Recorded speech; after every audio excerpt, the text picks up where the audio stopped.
नमस्कार दोस्तों, स्वागत है आपका एक बार फिर से हमारे चैनल सनातन लोक एसएल पर। जय श्री राम। कैसे हैं आप सब? पुराणों में 4 युगों का वर्णन मिलता है। सतयुग, त्रेतायुग, द्वापर युग और कलियुग। कलियुग को एक श्राप कहा जाता है। पर क्या आपको पता है कि पृथ्वी पर कलयुग कैसे आया?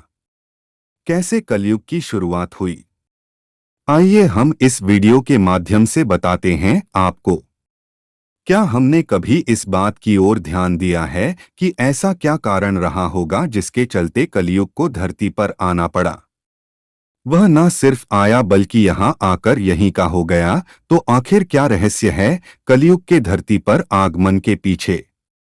महान गणितज्ञ आर्यभट्ट ने अपनी पुस्तक आर्यभट्टियम में इस बात का उल्लेख किया है कि जब वह 23 वर्ष के थे तब कलयुग का 3600वां वर्ष चल रहा था। आंकड़ों के अनुसार आर्यभट्ट का जन्म 476 ईस्वी में हुआ था। गणना की जाए तो कलियुग का आरंभ 3102 ईसा पूर्व हो चुका था, जब धर्मराज युधिष्ठिर अपना पूरा राजपाट परीक्षित को सौंपकर अन्य पांडवों और द्रौपदी समेत महाप्रयाण हेतु हिमालय की ओर निकल गए थे। उन दिनों स्वयं धर्म बैल का रूप लेकर गाय के रूप में बैठी पृथ्वी देवी से सरस्वती नदी के किनारे मिले। गाय रूपी पृथ्वी के नयन आंसुओं से भरे हुए थे, उनकी आंखों से आंसू बह रहे थे। पृथ्वी को दुखी देख धर्म ने उनसे उनकी परेशानी का कारण पूछा। धर्म ने कहा, देवी तुम ये देखकर तो नहीं रो रही कि मेरा बस एक पैर है, या तुम इस बात से दुखी हो कि अब तुम्हारे ऊपर बुरी ताकतों का शासन होगा? इस सवाल पर पृथ्वी देवी बोली हैं, धर्म तुम तो सब कुछ जानते हो, ऐसे में मेरे दुख का कारण पूछने से क्या लाभ? सत्य, पवित्रता, क्षमा, दया, संतोष, त्याग, शास्त्र विचार, ज्ञान, वैराग्य, शौर्य, तेज, ऐश्वर्य, कांति, कौशल, स्वतंत्रता, निर्भीकता, कोमलता, धैर्य, साहस, उत्साह, कीर्ति, आस्तिकता, स्थिरता, गौरव, अहंकारहीनता आदि गुणों के स्वामी भगवान श्री कृष्ण के स्वधाम जाने की वजह से कलियुग ने मुझ पर कब्जा कर लिया है। पहले भगवान कृष्ण के चरण मुझ पर पड़ते थे, जिसकी वजह से मैं खुद को सौभाग्यशाली मानती थी, परंतु अब ऐसा नहीं है। अब मेरा सौभाग्य समाप्त हो गया है। धर्म और पृथ्वी आपस में बात कर ही रहे थे कि इतने में असुर रूपी कलियुग वहां आ पहुंचा और बैल और गाय रूपी धर्म और पृथ्वी को मारने लगा। राजा परीक्षित वहां से गुजर रहे थे। जब उन्होंने यह दृश्य अपनी आंखों से देखा तो कलियुग पर बहुत क्रोधित हुए। अपने धनुष पर बाण रखते हुए राजा परीक्षित ने कलियुग से कहा, दुष्ट पापी तू कौन है? इन निरीह गाय तथा बैल को क्यों सता रहा है? तू महान अपराधी है। तेरा अपराध क्षमा योग्य नहीं है, तेरा वध निश्चित है। राजा परीक्षित ने बैल के स्वरूप में धर्म और गाय के स्वरूप में पृथ्वी देवी को पहचान लिया। परीक्षित राजा ने उनसे कहा, हे वृषभ, आप धर्म के मर्म को भली भांति जानते हैं, इसलिए आप किसी के विषय में गलत न कहते हुए अपने ऊपर अत्याचार करने वाले का नाम भी नहीं बता रहे हैं। हे धर्म, सतयुग में आपके तप, पवित्रता, दया और सत्य 4 चरण थे।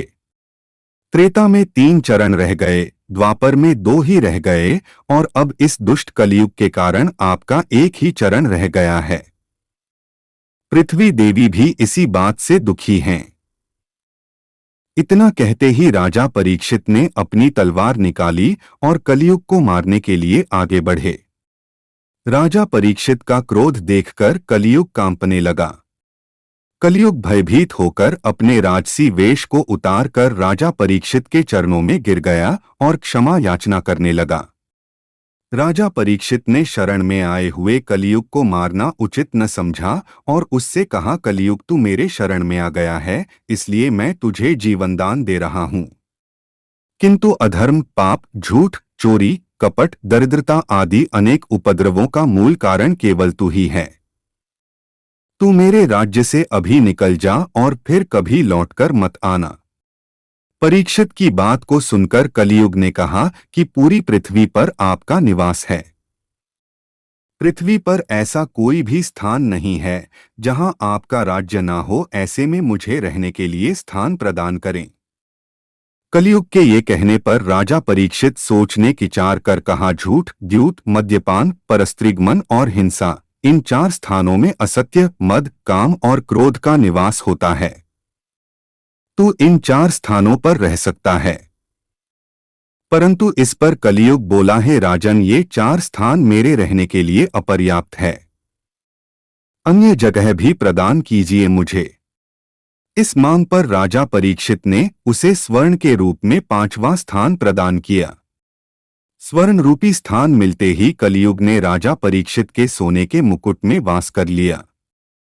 कलियुग इन स्थानों के मिल जाने से प्रत्यक्षतः तो वहां से चला गया, किंतु कुछ दूर जाने के बाद अदृश्य रूप में वापस आकर राजा परीक्षित के स्वर्ण मुकुट में निवास करने लगा। मार्कंडेय पुराण में कलियुग के दौरान शासक जनता पर मनमाने ढंग से शासन करेंगे, मनचाहे ढंग से उन पर कर थोपेंगे। शासक अपने राज्य में अध्यात्म की जगह भय का प्रसार करेंगे। वह स्वयं एक बहुत बड़ा खतरा बन जाएंगे। बड़ी संख्या में पलायन शुरू हो जाएगा।